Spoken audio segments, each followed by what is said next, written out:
This is WCIA 3 News at 10. Good evening, I'm Jen Lask. We begin tonight tracking storms in our area, and let's get right to Chief Meteorologist Kevin Leidy. Kevin, how long can we expect this heavy rain, and what's coming next? Yeah, this rain's going to last for a good chunk of tonight into tomorrow morning, and they issued this here about an hour and a half ago. It is a flash flood watch that is in effect here for a large part of central Illinois, as you can see, and it's because of all the rainfall that we've already seen across the area. Here is another view as we look down there from our Roofing Dog INET Bratcher weather camera, and you can see the wet pavements out there. And again, an inch and a half is definitely not out of the question, with the heaviest rainfall right now anywhere between portions of Edgar County from north of Paris. You get into some of those brighter yellows there, and you're getting to some of those oranges and reds near Paxton to Rantoul and Ludlow. That is some heavy rainfall. Cissna Park, Milford picking up on that. So we're going to come back here a little bit later, let you know about how there's another round of this tomorrow and how there could be severe weather with tomorrow's round of storms. So stick around for that. All right, well, thank you for keeping an eye on that, Kevin. The month of May always means big graduation celebrations, and U of I grads didn't get the traditional ceremony this year, but their achievements did not go unnoticed. WCIA 3's Karina Rubio spoke with some of the class of 2020's grads about what this school year feels like. You are Illinois graduates, and Illinois graduates change the world. Hours of homework, sleepless nights, and memories to last a lifetime. Almost any college or university alum can tell you the diploma in hand made all the hard work worth it. Students at the U of I didn't get that big ceremony, but they still celebrated their achievements virtually. The university live-streamed the graduation ceremony Saturday afternoon. Seeing the big ceremony definitely, I think, would have brought some closure, and I certainly hope they can still do that in the future. But we did watch the virtual ceremony this morning, and that was really nice to kind of toast off the day. Even though it was unconventional, the grads still got to hear motivational remarks from university faculty and notable alumni.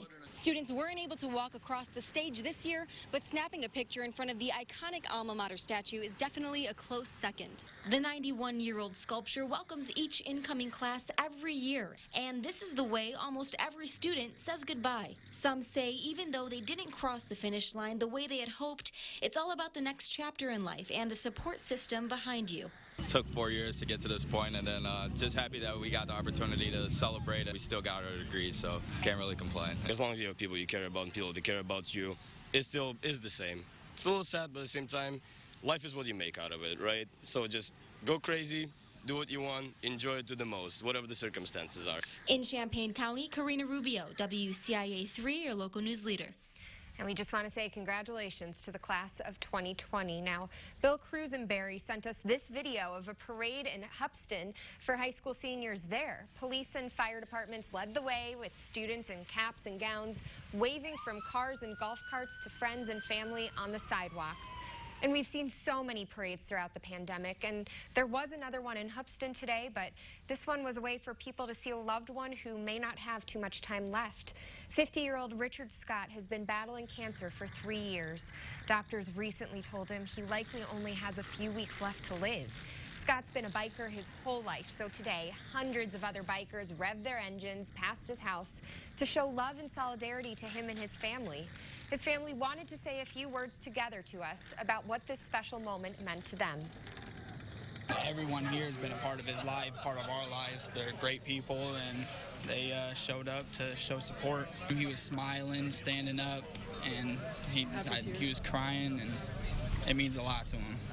Scott has countless friends and a huge family rooting for him, including his 3 kids. The health department is announcing 2,088 new cases of coronavirus in Illinois.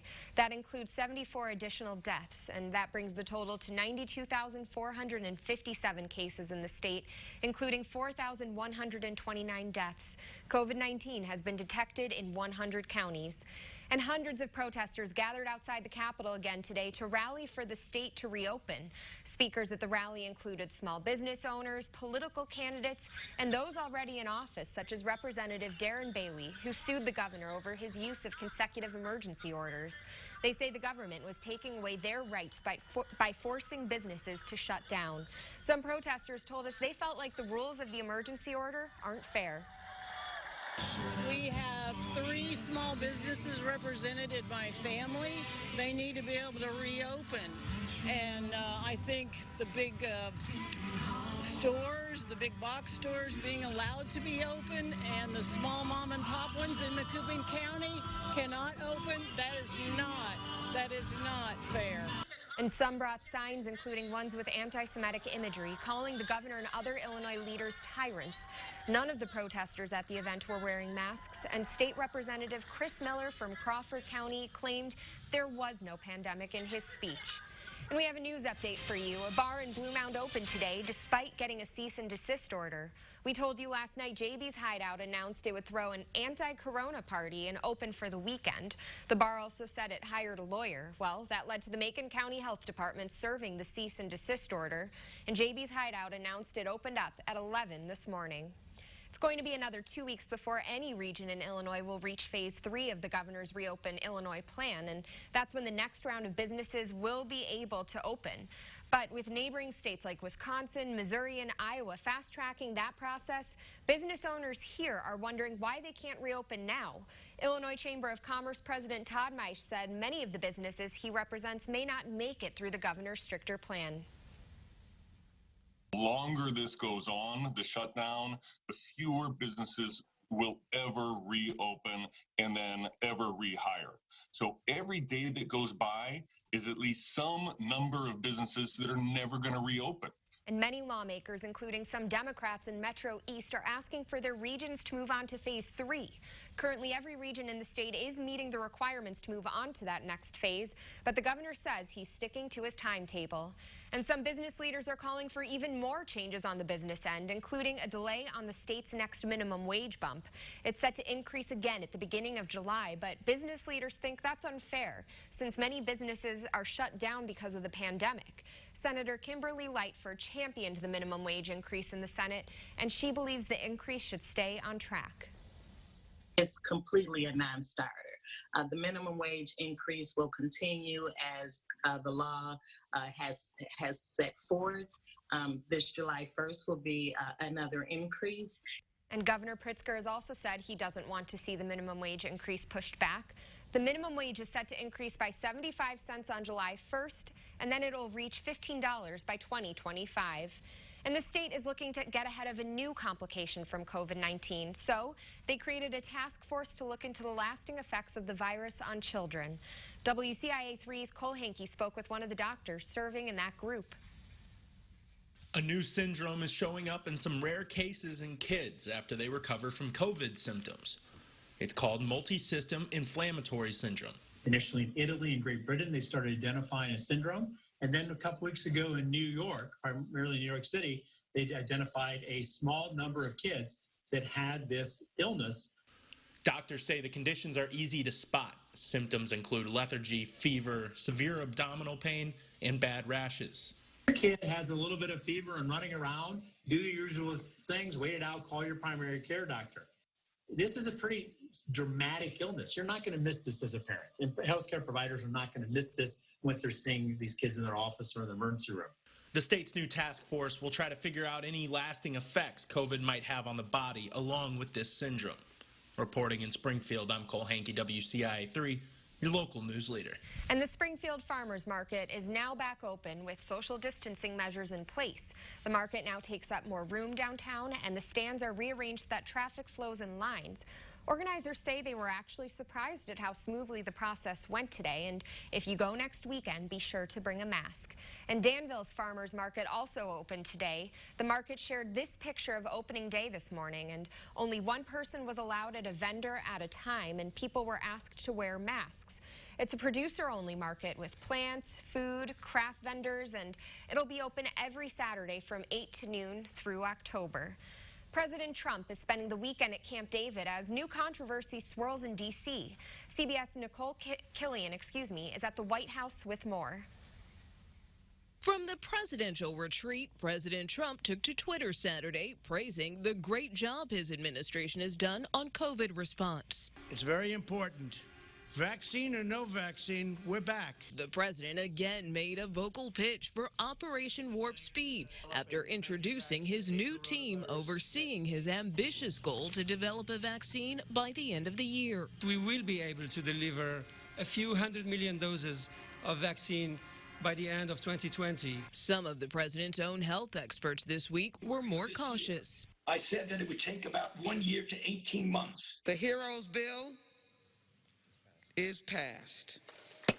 On Capitol Hill Friday night, the House moved forward with its own remedy, a $3 trillion package with more stimulus payments, aid to essential workers and state and local governments. The White House and GOP-led Senate said it's a non-starter. They say, well, we funded businesses, we funded millionaires. Yeah, good. That's nice. How about working Americans? After cutting off funds for the World Health Organization last month, the president now suggests he may restore some of it and match what China pays. The president tweets it's one of numerous concepts being considered, but he has not made a final decision. Nicole Killian, CBS News, the White House. And Senator Dick Durbin is making it clear who he would like to see on the ticket next to Joe Biden in the upcoming election. Fellow Illinois Senator Tammy Duckworth. Duckworth served in Iraq and Durbin says her history as a veteran has earned her a level of respect that goes beyond political barriers. I think she would be an excellent choice. Blue state, red state, unimportant. What's important is that Joe Biden picks someone who could take over as president, and Tammy can, who can work with him. I believe Tammy can do that as well, and one who enhances our chances of winning. And Durbin also said he supports the COVID-19 relief package that passed out of the U.S. House on Friday. The $3 trillion relief package would send federal funding to state and local governments for recovery, as well as provide another round of direct payments to Americans. And the Chicago Bears have announced the death of former chairman Mike McCaskey. He died at the age of 76 after a long battle with cancer.